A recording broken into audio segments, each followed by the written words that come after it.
Time to look at the front shock absorbers. I'm going to try and keep them in their matched pairs if I can.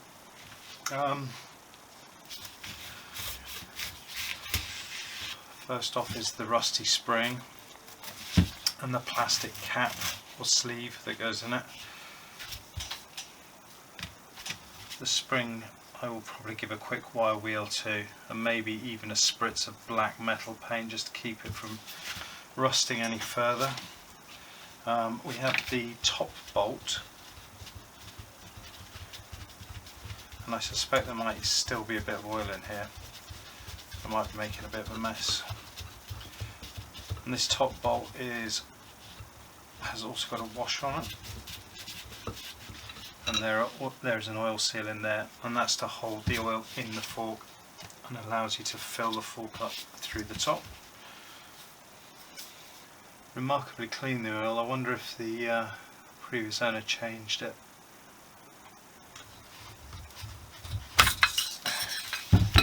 Now this piece, there is an up and down to it. The down face onto the fork has the shallower bit before you hit the internal divider inside, and the upward facing part has a plastic sleeve in it by the looks.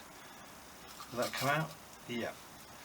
So okay, so the upward facing part is the deeper side of the sleeve, and there is this plastic spring cup, I suppose, which drops in to the top there, and that presumably stops the spring from rattling about.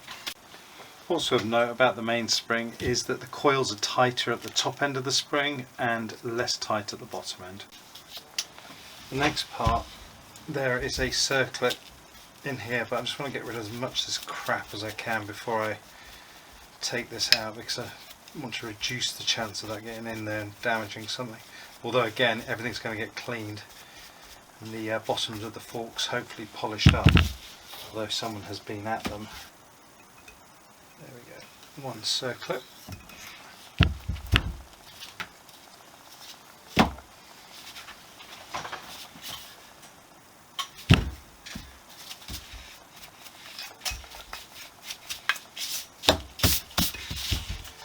Right, I'm not sure how this dismantles, so I might just try the old pull it and see what happens routine.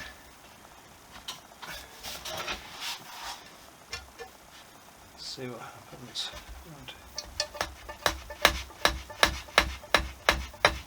It doesn't sound like it wants to come out, does it? Am I missing something? On inspection, there is a screw head in there, so I'm going to try taking that out. I've tried with the JIS screwdriver and I just can't, it's too tight, so I thought I'd use the impact driver, but I've got a problem in the sense that the impact driver doesn't allow it to get close enough, so I've got to come up with a plan B, although I will try the electric impact driver and see if I can do a workaround with that. Again, I just hope this isn't going to strip anything out.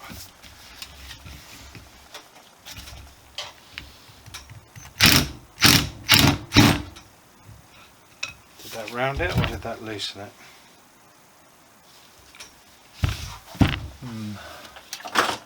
I hope it didn't round it. Yeah, I think it rounded it. Not totally, but it's not great. Okay, so the panic is starting to set in because the little electric impact driver was starting to round out the head of this, and I haven't got a lot left of it. I'm going to continue with the impact driver bit, but because we know this impact driver doesn't have the reach to get it down the throat, I've had to come up with a concoction to get that to work.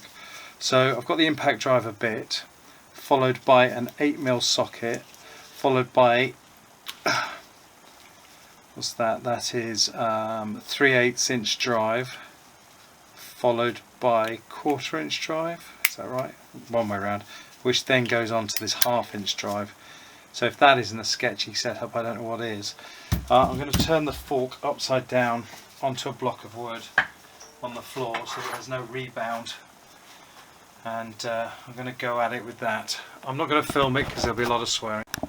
Okay, I sort of need to apologise. It's not really, well, I say apologise.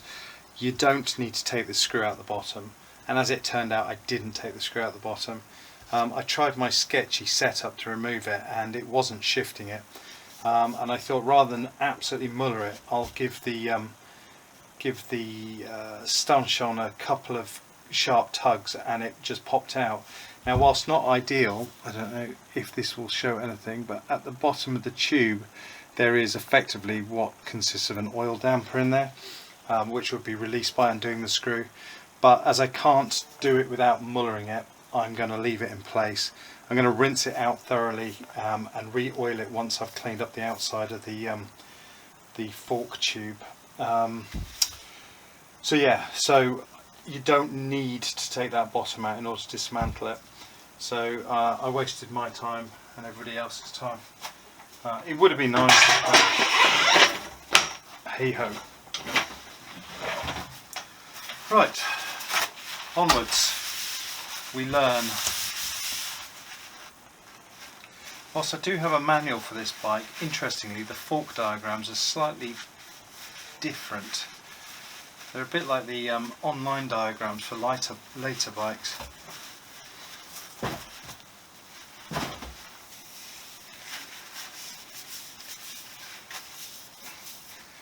All these parts of the tube seem to be in very good condition, all the parts that matter.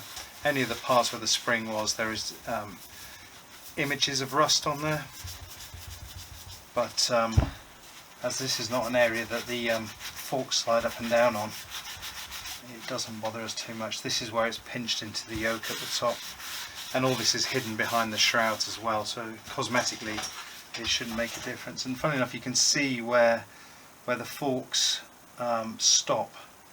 There's a like a tide mark, I suppose. Let's get that clean. Right. Okay, let's see how badly I can mess this up. Okay, so we have the fork seal itself, which comes off. Then we have this top hat shaped bush, which doesn't like going over the rusty bits. I might just clean those rusty bits up. Okay, I just used a little bit of Scotch-Brite just to take off the rust because it was forming an obstruction for this slider. This top hat part has the rim facing towards the top of the forks, like so. We then have what looks like a rubber O-ring. Oh no, it's a circlip. And then below that, oh, we have another bush. Do you know, given how clean all this is, I'm not sure I actually want to take this apart. It's absolutely perfect. I think what I might do is just wrap a bag around it with some tape and keep it clean. I don't think any of this needs any work at all.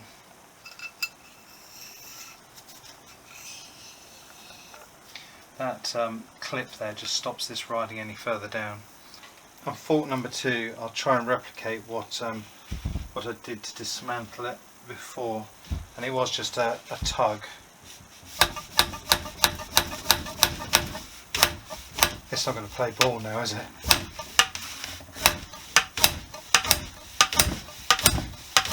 There we go. That was a bit harder this time, but the only thing holding it in is the seal and the circlip. One of these, the previous owners run an orbital sander over it. You can see little swirl marks in there. They've kind of got some of the way around and then got bored of it, so given up, and it was never going to happen. I mean, you can't really get a sander into these spots. Most of this has to be done by hand. The other one is pretty much unmolested. There's some basic scratching in it, but they were a lot worse on the XL, so I think with a bit of work we should be able to get these up to pretty shiny, although usually they take about an evening a piece, so there's a lot of work involved in those. And then these, which are in pretty poor state, lots of corrosion on there, and this one again, signs of an orbital sander running over them. I think these are going to have to be wet and dried, primed and then painted. And I might paint them not in the same colour as the bike, but I might use the same silver I used on the case. Whether it'll last very long, because there are sliding metal brackets that run up and down this, but it might be worth a go. They're not hard to take out if need be, so worth thinking about. As an experiment, I took the fork tube with the sander swirl marks in it and just used the wire wheel on the pillar drill, and it seems to be doing a pretty good job at just getting rid of those and leaving a brushed metal finish, which should in theory be easier to polish up than to try and get out all the swirl marks. So I'm just going to go over the whole tube with the wire wheel and remove the worst of it, and then the rest will be done by hand.